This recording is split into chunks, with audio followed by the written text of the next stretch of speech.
आपको पता है अपने उस्ताद हमें सैर के लिए लेके जाने वाले हैं। बहुत मज़ा आएगा, लेकिन हम अपने ग्रुप में सबिया और अमरीन को नहीं लेंगे, क्योंकि सबिया बहुत बड़बड़ करती है और अमरीन हमेशा नुक्स निकालती रहती है। तो क्या हुआ, सबिया गाना बहुत अच्छा गाती है और अमरीन मज़ेदार चुटकुले सुनाती है। हम उन्हें समझाएंगे, वो हमारी बात ज़रूर मानेंगे। हम उन्हें अलग थलग नहीं रख सकते। सच है, ये बात तो मेरे ध्यान में आ ही नहीं। चलो हम सैर की तैयारी करते हैं।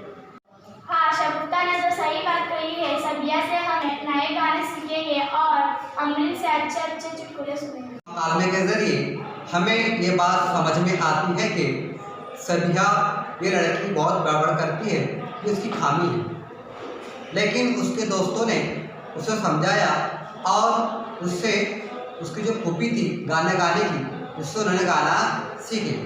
इसी के साथ एक और लड़की जिसका नाम अमरीन था, इसमें एक खामी थी कि वो बहुत ज़्यादा किसी में नुक्स निकालती थी, लेकिन उसे भी समझाया गया और उसमें खूबी थी कि वो चुटकुले सुनाती थी।